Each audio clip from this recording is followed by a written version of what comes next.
Деревенская магия – это просто, эффективно, и это в крови у каждого, кто вообще смотрит в сторону мира незримого. Это все такое природное, такое наше, такое сложное в своей совершенной простоте. Итак, добро пожаловать в мир деревенской магии. Давайте начнем с самых основ. Деревенская магия – это эффективные прикладные практики, в которых основной акцент делается на силу и проводимость мага, а не на обрядовые регламенты и протоколы. Что конкретно включает в себя деревенская магия? Работу с природными силами. Деревенская магия работает на ресурсе природы, в близости к природе. Работу с темными энергиями, бесы. Работу с духами предков и другими духами, кладбище, погостная магия. Работу на личной силе. Видение, наведение морока, пиратское похищение энергии из других эгрегоров. Веретничество, соборное колдовство. Как и другие разновидности магического искусства, в деревенской магии практик работает на заимствованной силе, на подключке. В магии, вне зависимости от традиции и культуры, существует два типа работы. Работа на личной силе и работа на заимствованной силе. На заимствованной силе работать выгоднее, и в целом будничная жизнь мага-практика – это поиск и укрепление связи с каналом. Канал – это ресурс, из которого вы черпаете силы, под защитой которого вы находитесь, с помощью правил которого вы меняете посредством своей воли Вселенную вокруг себя. Каналы могут быть совершенно разными. Для веканской природной ведьмы каналом может быть лес или река. Для Гоэта каналом может быть заключенный договор с конкретным демоном. Для мага западной традиции каналом может быть особенная связь с конкретными планетарными силами и божествами. В любом случае канал, как правило, персонифицирован. Это связано с особенностями человеческого восприятия. Издревле люди персонифицировали все, что было им не вполне понятно, потому что, приведя неведомые силы в соответствии со своим образом и подобием, можно было проще заключать с этими силами договоры. Попросить лес-батюшку вывести на грибную полянку, пасть ниц перед небесным громовержцем и умолять о пощаде для себя и ярости, направленной на голову врага. И спросить женской красоты у реки или моря. Здесь можно было бы спорить о том, что было раньше – курица или яйцо, то есть как появились известные нам боги. Было ли их оформление в качестве конкретных образов ответом на запрос человеческого мозга, смущенного величием окружающего мира? Но хорошо, что существует Каббала и графическая система древа жизни, которая наглядно объясняет, как изначальная энергия делится на различные эманации. Работа с магическим каналом – это сонастройка с какой-либо энергетической частотой для усугубления некоего действия в моменте. В деревенской магии существует несколько доступных каналов. Самые основные – это природа, это мертвенная сила, ворованная пиратским способом энергия. Церковь. Работа на силе заимствованной может показаться вариантом халявы, но это не так. Во-первых, найти рабочий и отвечающий вам канал практически невозможно, если личная сила на нуле. Во-вторых, канал надо постоянно кормить, работать с ним, вкладывать. Это актуально не только для магии, но и для любой религиозной системы. Всю суть, внутреннюю философию, всю благодать любой религии может постичь только тот человек, который не просто относит себя к конфессии, но и ежедневно практикует, делает предписанные практики. В будничной жизни ведет себя согласно рекомендованной религиозным течениям стратегии. Только тогда канал будет отвечать уверенно, только тогда слепая вера обратится в понимание. В работе с любой разновидностью магической практики очень важно заниматься развитием личной силы, ежедневно работать на ее наращивание, вести магический дневник, в котором учитывать успехи и поражения, ставить цели и строить планы. Развивать свою волю, развивать свое воображение, не лениться делать упражнения на чувствование и трансформацию внутренней энергии, учиться быть чуткими к своим телесным и психическим состояниям и не относиться к себе слишком серьезно. Начинающие колдуны часто сталкиваются с особенной разновидностью пресловутого чувства собственной важности, с пафосом мага.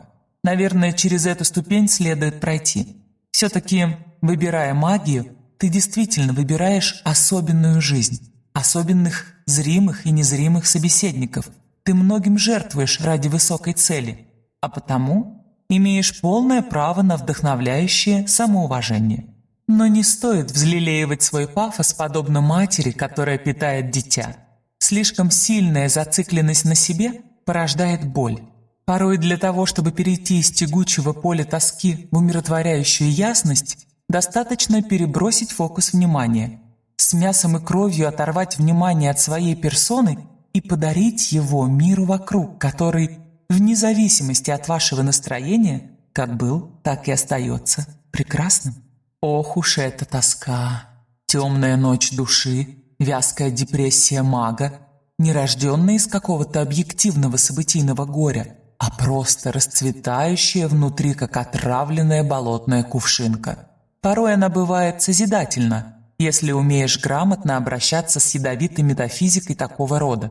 Может вскормить своим черным молоком творческое вдохновение, например, но и в этом случае важно ею управлять, не отдавая вожжи демону тоски, который из бархатного нежного фамильяра быстро становится кровожадным людоедом. И ключ к управлению – это внимание. Впрочем, внимание – это вообще ключ от всех дверей. Колдун – это в идеале и алхимик, и его лаборатория, и легендарный философский камень. Если упростить, колдун всегда работает с энергией. У энергии есть частота. Иногда мы работаем с грубой энергией, иногда с тончайшей. Чем грубее энергия, тем проще ее поймать, настроиться на ее волну и использовать ее в своих темных делишках. Я была знакома с практиками, которые работают на разной частоте.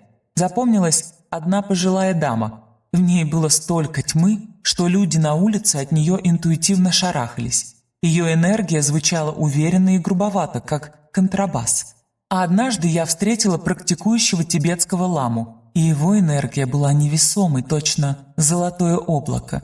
В западной и интегральной магии мы пользуемся понятием чакры для условного определения частотности силы, с которой мы работаем. Понятное дело, что в деревенской магии никто про чакры не слышал. И вообще, любой патологоанатом скажет вам, что чакр не существует. Тем не менее, чакры – это просто термин, который обозначает активные энергетические участки, при заострении внимания на которых активизируются особенные нейронные цепочки, нужные для проведения практик. А уж с телом деревенские колдовки всегда работать умели. Частотность того или иного канала в деревенской магии тоже определяется телом и, как правило, настраиваются на нее с помощью голоса. Да, в деревенской магии огромное значение имеют голосовые техники. Если вы хотите научиться работать в традиции, вам стоит заняться своим голосом и посмотреть, на что он способен, какие состояния вызывает в вас использование разного тембра. Сердечный голос, который как реченька журчит, настройка на анахату, на сердечный центр. Утробный, низкий бас, настройка на низкие частоты. Также колдунами этой традиции часто применяется шепот в качестве настройки. Он может гулять по частотам. И тоненький причитающий голосок для настройки на сахасрару – самый верхний энергетический центр. Наверное, многие имели возможность видеть, как лично я настраиваюсь на магическую работу. Делаю я это посредством шипения тайного священного текста. Впрочем, нет на этом свете ничего тайного. Это слова из греческого магического папируса. Говорят, со стороны это выглядит довольно инфернально. Моя работа голосом, которая предваряет все мои ритуалы и практики, это своего рода обезличивание. Я словно пытаюсь выдышать и вышипеть из себя свою же собственную личность. Все, что находится в поле логического анализа. Весь мой опыт, все мои травмы, надежды и предубеждения. И стать чистейшим восприятием.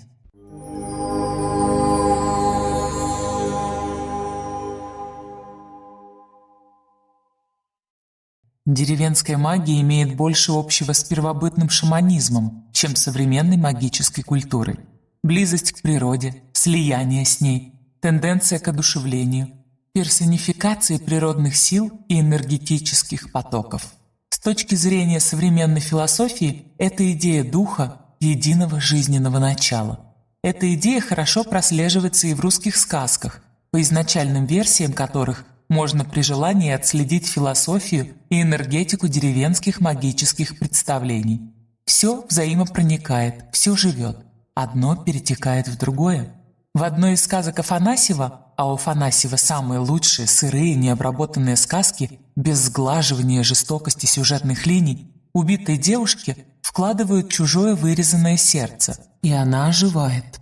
Это очень похоже на первобытную симпатическую магию. Нет, не стоит бояться, в наших с вами практиках ничье сердце не пострадает, разве что сердце человека, на которого вы решите сделать приворот. У того же Афанасьева есть сказка, в которой от пепла человеческой головы рождается богатырь. А помните про живую и мертвую воду? Одной водой можно человека возродить, другой уничтожить. Все это так или иначе веками использовалось и в тайных ритуалах. В деревенском чернокнижии есть целый тематический кластер, связанный с мертвыми предметами. Вода, которой умывали покойника или мыли за ним пол, веревки с рук мертвеца, монеты с глаз мертвеца, гробовые гвозди и щепки. Эти предметы используются в темных направлениях деревенской магии. Сейчас страшное расскажу. Существует тайный черный рынок, на котором все эти предметы можно приобрести. Есть у меня знакомый санитар морга, назовем его Иван, который водит БМВ, носит одежду от итальянских дизайнеров, да и вообще каждый его шаг – это в своем роде гедонистический акт. И вот однажды за субботним обедом, изысканные устрицы и коллекционное белое вино, разумеется, вернее выпитых мною 2 бокала, спросила у него, откуда, мол, дровишки.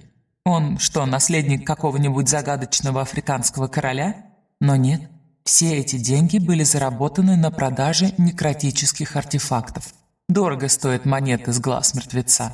Это же Ване приходится улучшить момент, когда никого нет рядом, положить монетки на веки усопшего, задвинуть полку спокойным обратно в холодильник, потом снять монеты. Столько телодвижений, еще и с риском прослыть странным и быть уволенным из плодородного местечка.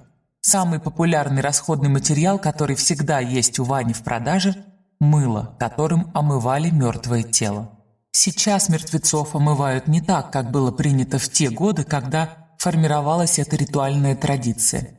Но во многих моргах работают ушлые сотрудники, быстро сориентировавшиеся, что их поле деятельности попадает под некий тренд. Иван признался мне, что основной его доход вовсе не скромная зарплата санитара, а вознаграждение за услуги, которые он оказывает колдунам. Кто-то просит помыть мертвого, а водичку слить в бутылку и отдать. Кто-то накрыть глаза мертвеца монетками, а потом монетки эти положить в черный мешочек и отдать колдуну. Есть и совсем лютые. Просят подсунуть чью-нибудь фотографию в рот покойника, и это самая дорогая услуга. Простите, если я вас шокировала, но мир вообще жесток. Естественно, сказочные сюжеты – это метафоры, а суть в том, что колдун, который находится внутри традиции, всем телом чувствует эту общность всего со всем. И любой хороший колдун отлично понимает язык метафоры. Также для деревенской магии характерна такая черта, как вера в слово. Обряды всегда сопровождаются словами, которые определенным образом интонируются в пространство ритуала. В деревенской магии такие слова называются заговорами, хотя очень многие практики предпочитают не формальный заговор, а свободный ток речи в потоковом состоянии. Но мы с вами вернемся к этому чуть позже. Еще одна характерная черта традиции – способность колдуна к оборотничеству. Для современного человека это звучит диковато, но не забываем о вышеупомянутом языке метафор. В славянской культуре, как и во многих других архаичных культурах, был развит тотемизм. И самыми главными животными для оборачивания были волк, лиса, кошка, лягушка, мышь, белка, змея, ястреб, паук, медведь, заяц, кабан, конь, сокол и сорока. В разных областях питали слабость к разным животным, наделяя их магическими чертами. Сейчас может показаться чудаковатым, но в некоторых избах привечали даже змей. Змея могла жить за печкой, как священное существо. Ее не гнали, не обижали и даже подкармливали. Естественно, колдун не на самом деле обращается в волка или медведя. Он не покрывается шерстью и не становится зубастым. Однако существуют закрытые практики, и несколько раз в жизни мне доводилось видеть их своими глазами. Когда во время настройки на ритуал колдун рычит, воет, скалит зубы, в общем, будет в себе животное начало. Животное начало – это та самая энергия низкой частоты, которая может стать волной для магии, для осуществления своей воли. Мне приходилось встречать старичка, который волком оборачиваться умел. Разумеется, это была не физическая трансформация, но энергетика, которую он излучал после перехода, была настолько аутентичной, настолько дикой, опасной и волчьей, что и сомнений никаких не возникало. Истинный волчара стоит перед тобою. Мне очень повезло встретить такого человека. И повезло, что его доверие ко мне было настолько велико, что он продемонстрировал это тайное искусство. Я прочитала, должно быть, все, что есть на свете о магии. От средневековых гримуаров и расшифровок месопотамских глиняных табличек до трансперсональных и интегральных философов нашего века, в чьих трудах магия не смела, но все-таки целуется с областью научного познания. Но все-таки именно искусству деревенской магии я обучалась не по книгам, да и не существует таких книг, это ведь сугубо устная традиция, а в живых поездках по российской глубинке. Очень часто мои доморощенные этнографические экспедиции становились холостыми выстрелами. Пилишь много сотен километров, а в итоге либо наличие в какой-то местности колдуна оказывается сильным преувеличением, либо деревня встречает тебя агрессивно, чуть ли не с топорами гонят наглого чужака, посягнувшего на сакральное. Но я готова терпеть сотни холостых выстрелов ради одной найденной жемчужины. И, безусловно, тот дед-оборотень такой жемчужиной и был. Я его встретила в одной далекой северной деревне, в одном из мест, где ничего веками не меняется. Специально ехала к нему. Так вышло, что слух о том, что в Архангельской области дед-оборотень живет, дополз до Москвы. Я ехала без каких-то особенных ожиданий и была готова к тому, что мне дадут отворот-поворот. Но дед неожиданно гостеприимно угостил меня травяным чаем, густым, как зелье, по буроватой мутной поверхности плавали сосновые иголки и какая-то подозрительная труха, и отвел на лесную опушку. Может быть, напугать хотел? Веселый был дед, в его желтоватых глазах чертики плясали. А может быть, разглядел в моем взгляде что-то особенное. Зов, по которому люди силы распознают своих. Я много раз рассказывала эту историю. Тот вечер мне на долгие годы запомнился в мельчайших деталях.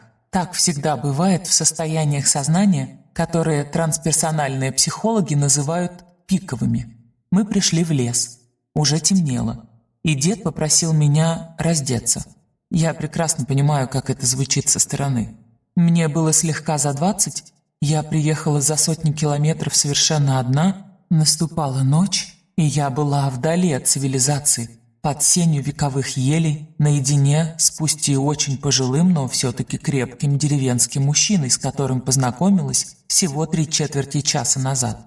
Но я никогда не могла пожаловаться на плохую эмпатию.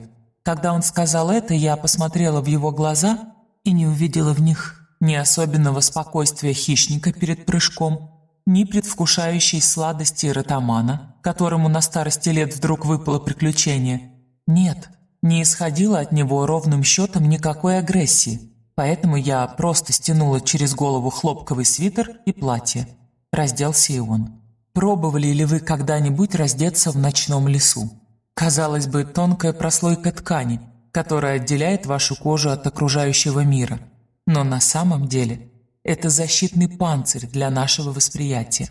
Голым в лесу чувствуешь себя иначе, таким беззащитным, таким маленьким, опасно приблизившимся к пропасти, в которой бездна, перемалывающие души бездушные жернова. Все вокруг словно ярче становится, все чувства обостряются, как у предвосхищающего опасность зверя. Долой навязанную социумом рафинированность. Во мне просыпалось что-то древнее, похороненное под многослойной рассудочностью, что-то животное. Видимо, дед знал толк, понимал, что не получится ничего, если остывающий ночной воздух не соприкоснется со всей поверхностью твоей кожи. Дед опустился на землю. Мох, лиственный перегной, сухие еловые иголки и перестал обращать на меня внимание. Я перестала для него, волка, существовать. Он напряг шею так, что сквозь пожелтевшую к старости кожу явственно проступили венки, обратил лицо к потемневшему небу. Я заметила, насколько пластичным было его сухое тело. Под многослойными рубашками-телогрейками он казался довольно бесформенным, но в момент обращения стало заметно, какие литые у него мышцы, какие гибкие связки. Он так потянулся, что хрустнули позвонки, а потом вдруг завыл. Сперва тихонечко, почти нежно, но затем его сильный тоскливый вой полетел над еловыми верхушками. И я вдруг поняла, почему его, такого сухонького, такого дружелюбного, сторонятся и побаиваются в деревне. В нем, оборотне-волке, в тот момент была истинная мощь опасного лесного зверя. С ужасом, недоверием и отчасти с восхищением я наблюдала за тем, что происходило прямо на моих глазах. Правда, недолго. В какой-то момент дед встрепенулся, повел носом, сорвался и скакнул в кусты. Я даже не поняла, сделал ли он это на 4 ногах или на 2. Сама я провела в том лесу до рассвета.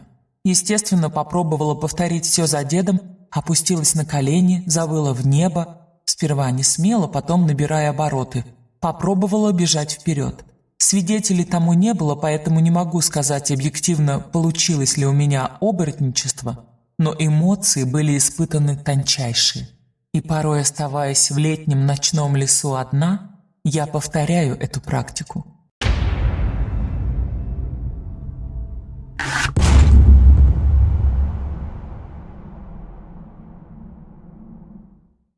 Это была не единственная моя встреча с оборотнем. Была еще женщина, Зинаида Павловна. Правда, оборачивалась она в кого-то фантазийного, в лесную нечисть какую-то. Она так и не смогла ответить на вопрос, какое именно животное она оборачивается. И то была ее природа. С этой странной особенностью Зинаида Павловна не имела ровно никаких социальных бонусов. Она не была ни целителем, ни ясновидящей, просто скромно жила на окраине поселка, со всех сторон окруженного лесами. В будничной жизни Зинаида Павловна была бухгалтером на небольшом кирпичном заводике. Каждое раннее утро старенький автобус отвозил ее в областной центр, где она целый день перебирала бумажки в душном тесном кабинетике и ждала, когда же наступит ночь. Потому что ночь – это было ее, Зинаидино, время.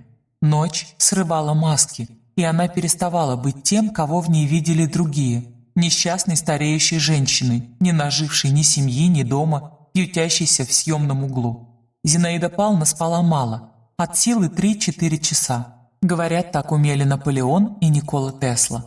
«А что мне спать? Лес меня силой питает», — говорила мне сама Зина. Сразу после полуночи она тихонечко уходила в лес, жалась к домам, старалась не попадаться никому на глаза. Сплетни в маленьких городках и поселках расходятся быстро. Понятное дело, что в социуме, где даже у стен есть уши и глаза, у нее вряд ли получилось бы вечно скрывать свои странности. Но поскольку на дворе было не средневековье, а Зинаида была человеком тихим и вежливым, окружение простило ей темные секреты. Ну, ходит тетка в лес по ночам и ходит, поди свихнулась без мужика и деток-то. «Что же именно вы делаете в лесу?» – спросила я, когда мы пили чай перед ночной экскурсией, которую Зинаида Павловна долго отказывалась для меня проводить, но в итоге посещение леса в ее компании было мной бесхитростно куплено. «А в лесу я живу?» – прошелестела она. Мне трудно было сопоставить образ этой тихой женщины и такое явление, как оборотничество. Не было в ней ни загадки, ни холодка опасности, ни незримой связи с беспредельным. Обычная женщина средних лет, пожухлая сухая кожа, водянистые глаза подозрительно смотрят на мир, на ногтях облупился перламутровый лак, китайский спортивный костюм с надписью «Мальдивы» на спине и крепкие папиросы одна за другой. И то ли скромность врожденная, то ли серьезная внутренняя травма. В диалоге она избегала смотреть в глаза, а ее голос был таким тихим, что разберешь едва. В лес она шла уверенно. Сразу становилось ясно, что дорожка эта протоптана годами. Так и было. Потом Зинаида Павловна расскажет мне, что впервые случайно оказалась ночью в лесу, когда ей было 12 лет. Сговорилась с подругами, сбежали из дома, проверяли друг друга на слабо. А сможешь ли из деревни выйти, а мимо кладбища пройти, а в лес? До леса дошла одна Зина, остальные сломались. Наверное, это было истинное магическое посвящение, то, что 12-летняя напуганная девочка пережила той ночью. Перед нею открылась завеса запредельного, и она увидела лес таким, каким его видят только люди силы. Живым, могущественным, границей между мирами, пределом, где живые соседствуют с мертвыми, порталом, который может перенести вас в тонкие миры. Мы шли по лесу довольно долго. Зина ступала легко, и даже ветки не трещали под ее ногами. У меня в те годы еще не было наработанной привычки ночных лесных похождений, поэтому я была неловкой, как медведь-шатун. Едва поспевала за ней, очень боялась отбиться и не увидеть обещанного чуда.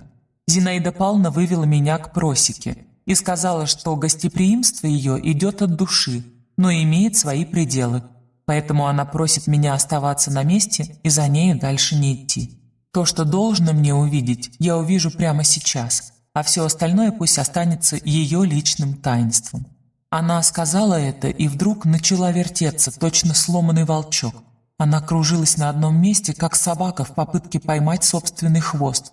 Это не было похоже ни на плавное кружение просветленного суфия, ни на игры подростков, причастившихся своим первым бокалом шампанского и тестирующих вестибулярный аппарат. Нет, ее кружение было каким-то нервным, очень быстрым, жучиным каким-то. При этом она и звуки жучины издавала. Какое-то быстрое, приглушенное бормотание. Небрежно произнесенные слова прилеплялись друг к другу, образуя жужжание. В какой-то момент я встретилась с ней взглядом. О, что у нее были за глаза! Она словно удивилась моему присутствию, не узнавала меня.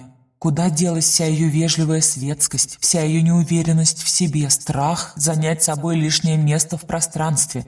Нет, теперь она явно больше собой не была.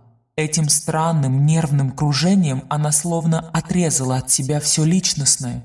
Я тоже в моих практиках отрезаю себя от своей личности. Методы у меня другие, но суть одна. И тогда в том лесу я впервые увидела, как это происходит, как это может быть. Вот только что был человек, и вдруг на моих глазах он по собственной воле словно перестал быть собой. Кружилась Зинаида Павловна довольно долго, при этом плохо ей не становилось. У нее было странное выражение лица. Нос сморщился гармошкой, как у человека, оказавшегося рядом с чем-то гниющим, источающим тошнотворные миазмы.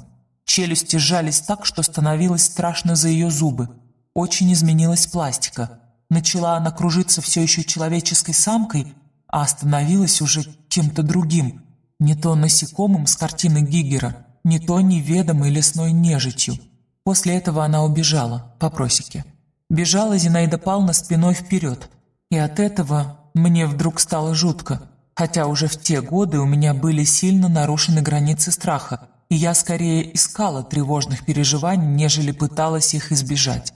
Ночь та выдалась безлунной, в лесу было довольно темно. Это был не городской ухоженный парк, а настоящий дикий лес. А Зина бежала уверенно, словно у нее на затылке были глаза.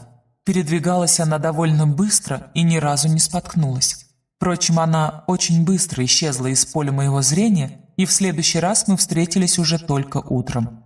Зинаида не была мастером слова, она так и не смогла объяснить мне, что все это значило лично для нее, почему она вдруг оказалась привязанной к этому странному состоянию, как так вышло, что лес заменил ей все простые человеческие радости.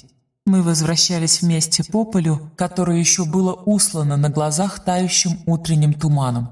«Здесь живое все, понимаешь?» – разволновалась Зинаида Павловна. И в лучах рассветного солнца ее желтоватое лицо казалось почти красивым. Всем ведь известно, что вдохновение украшает лучше фотошопа и самой дорогой пудры. Все живое, все. Деревья перетекают корнями в землю и дышат ей, а их листья словно перетекают в воздух и становятся летом, осенью, весной, становятся и временем, и пространством, понимаешь? Я понимала. Удивленная поэтичностью ее речи, я внимала и любовалась ее волнением и страстным желанием поделиться кусочком своего мира. И я живая. Я тоже живая. Я тоже перетекаю в воздух, а тот в деревья, в небо, в землю. Получается все одно и то же. Я — это деревья, я — это земля, я — это небо, осень, жизнь и смерть. И ничего вообще не имеет значения, если все едино, все живое. Если бы меня попросили вывести главный закон деревенской магии, я бы так и сказала: все живое.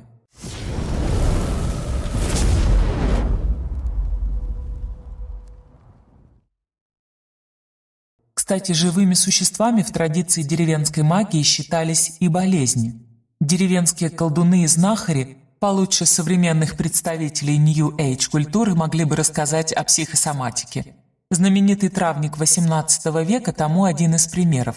Это книга на стыке народной медицины и магии. Например, одни и те же лекарственные травы рекомендовалось принимать внутрь, либо носить при себе. То есть считалось, что трава обладает не только реальным физическим воздействием на тело человека, но и может сыграть энергетическую, талисманную роль. Неважно, инфекция, депрессия, травма. Любую болезнь, по мнению деревенского колдуна, можно наслать на человека. Причина любой болезни – внешняя. И болезнь в этом случае также является антропоморфной. И даже имя у нее есть. Чаще всего в деревнях ее называли кумухой. Это было имя общее, но в некоторых деревнях для разных болезней знахарь придумывал отдельные имена. Например, мне как-то довелось общаться с пожилой женщиной, сама она называла себя Стефания, которая учила меня воду заговаривать. Так вот, она при мне принимала пациентов, а она была в своей области очень известной и востребованной. И я заметила, что грипп она называет Фоней, Афанасием, а радикулит – Петрушкой. Она сама не смогла мне объяснить тонкости именно наречения, почему в ее представлении у болезни оказались такие имена. Ну вот так ей было удобнее. Представляли кумоху осознанным существом, вселившимся в человека.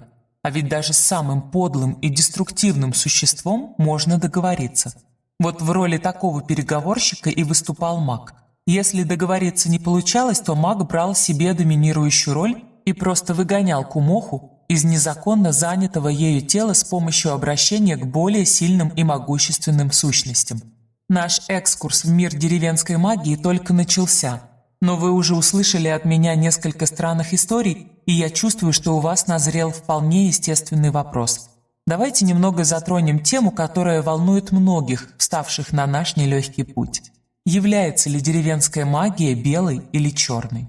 Всем интересно приоткрыть завесу в мир тайного, но и душу ведь не хочется изморать. Тут я вас разочарую. И лукавая отбеленность некоторых практик, и нарочитая инфернальщинка какой-нибудь кладбищенской магии – все это продукт более поздней культуры. В исконной деревенской магии нет такого деления. Это более позднее направление XIX-XX веков, когда под белой магией подразумевали скорее народное христианство, соборное колдовство, а под черной – обращение к противоположным силам. Черную магию именно поэтому называли еще и отреченной. Но мы будем подходить к практикам с точки зрения этики современного человека. И цвета учитывать не будем. Да и сами люди, которые вешали цветные ярлыки на практике, часто путались в показаниях. Кто же такие люди силы в традиции деревенской магии? Можно выделить несколько их разновидностей. Колдун-отшельник. Но не подразумеваю гендер, это может быть и колдунья, или, как чаще говорили в деревнях, колдовка. Юродивый бродяга. Лекарь-травник. Непосредственно осознанным колдовством в традиции, безусловно, занимается только колдун-отшельник. В народных сказках этот образ часто берет на себя Баба-Яга. Отшельничество колдуна – скользкая и для многих печальная тема. Да, магию почти никогда нельзя совместить с уютным мирком классической патриархальной семьи, и вы должны это понимать, если встаете на наш путь. И да, такое я тоже видела часто и считаю своим долгом предупредить об этом романтиков, стремящихся в наш круг. Если у вас уже есть семья, существует большая вероятность ее разрушения. И дело тут не в деструктивных энергиях, и даже не в том, что огромную часть вашего свободного времени займет магическая практика. Нет, просто Ваша личность будет расширяться быстрее, чем личность человека, с кем вы делите общее поле. Все мы так или иначе идем вперед, все мы учимся и развиваемся. Но колдун работает с экстремальными психическими состояниями, с пиковыми переживаниями. Он гуляет в энергетическом диапазоне от животной грубости до небесной тонкости. Это оставляет очень сильный отпечаток на личности. Риск, что вам захочется оставить семью, велик. Очень. Надо понимать, что некоторое одиночество – это плата за дар. Практикующий колдун может жить в социуме, но все равно на нем будет печать чужака, будет некоторая дистанция со всеми остальными.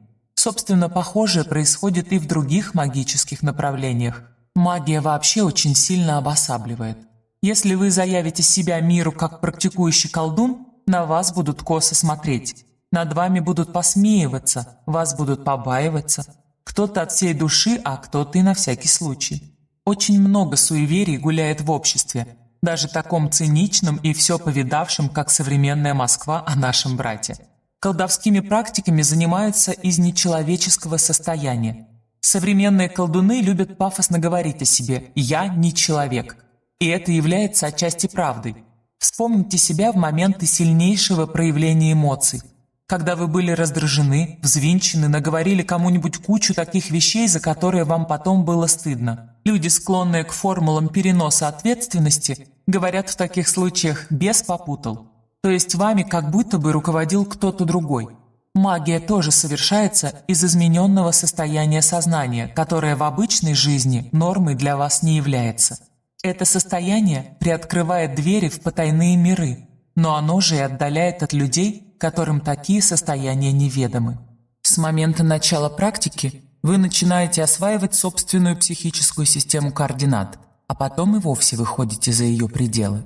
Цели и задачи – получить полное представление о традиции, получить инициацию, взять себе право на работу в этой традиции, освоить набор техник, которые помогут вам комфортно и защищенно чувствовать себя в магической работе, научиться защищаться и при необходимости нападать, попробовать работу в разных местах силы, для того, чтобы впоследствии выбрать для себя основное, научиться конструировать обряды, понять логику обрядовой работы деревенского мага. Существует множество хороших чужих наработок, однако настоящие колдуны ничьими черными тетрадями не пользуются. Что вам потребуется? Специального алтаря в традиции не существует. Обычно ситуативно сакрализируется какое-то будничное место, хоть кухонный стол. Как правило, у колдуна есть тряпица, все равно как алтарное покрывало в церемониальной магии, которая превращает любую поверхность в алтарь. Подумайте о том, где вы будете практиковать. Свечи – расходный материал. Можно крутить самостоятельно, можно покупать пустые, незаряженные, нецерковные. Цвету свечи не уделяется повышенное внимание в этой традиции, подойдут обычные восковые. Рабочий нож. По ситуации вещи, которые легко достать. Продукты питания, травы, алкоголь для подношений, скарификаторы, если вы вознамеритесь вступить в кровную связь с каналом. Черная тетрадь. Фактически это ваш магический дневник, в который вы записываете свои практики, впечатления от них и наработки. Черные тетради есть у каждого практикующего деревенского колдуна.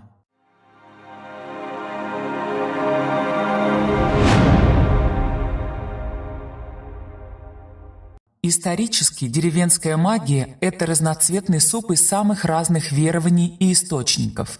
Это даже более интегральный культ, чем какая-нибудь современная Викка. На нашей территории была всегда мешанина культов. Существовали прославяне, у которых еще в VI-III веках до нашей эры были свои обряды. Бытовала славянская обрядовость и магия. Затем пришла эпоха христианства, и появились некие местечковые магические направления, которые рождались на стыке язычества и христианства. Потом существовала теневая магия, имеющая то или иное отношение к христианству. И, наконец, была прекрасная эпоха New Age, которая в России была выражена сумбурными, смелыми и свободными 90-ми, когда были созданы новые техники и новые подходы. При этом в каждой из перечисленных культур существовали еще и эволюция философии и проистекающие из нее изменения в обрядовой составляющей. Например, прославяне изначально хоронили людей в скрюченном положении. Это должно было имитировать возвращение к истокам, в материнскую утробу. Мертвеца клали в позу эмбриона. Но затем трупы начали сжигать, и у этого обряда было уже совершенно иное символическое значение – возвращение к истоку, но к другому – вознесение дыма к небу. Наши предки начали верить в то, что существует некая сила, которая отделена от личности и которая не исчезает после смерти. Это был земледельческий период. Роль неба как источника дождя была очень важна, и прославянам хотелось таким образом заселить небеса своими, чтобы те помогали. Этот смысловой переход произошел во втором тысячелетии до нашей эры.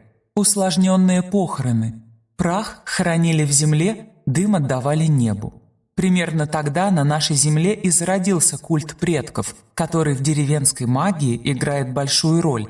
В традиции принято опираться на свой род или на своих не по крови, но по духу, то есть на уже отживших ведьм и колдунов. В этой традиции, например, практикуется передача силы не только от живой пожилой ведьмы ведьме молодой, но и разнообразные стяги силы, которые проводятся на могиле уже почившей ведьмы. А теперь мой вам подарок. Это то самое драгоценное тайное знание, которое все ищут, когда речь заходит о магии и ее возможностях.